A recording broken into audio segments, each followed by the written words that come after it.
وأمام مسجد عمر مكرم وقف الفريق أول محمد فوزي وزير الحربية يتقبل العزاء من كبار الشخصيات العسكرية.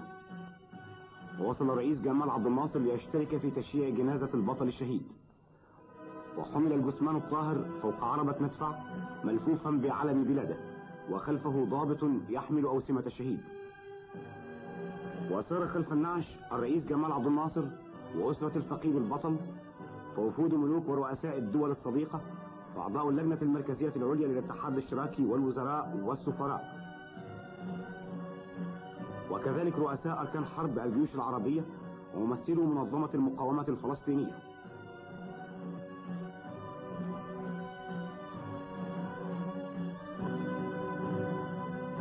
وآلاف من أبناء الشعب. ففي جنازة شهيد مصر والعروبة عبد المنعم رياض التحمت الجماهير كلها في مسيرة رائعة تعني وحدة الهدف، وتعني وحدة المصير، وتعني أن الشهادة في حياتنا غدت هي الوسام الحقيقي لاسم كل بطل، وهي الوجود الحقيقي للإنسان العربي الحر.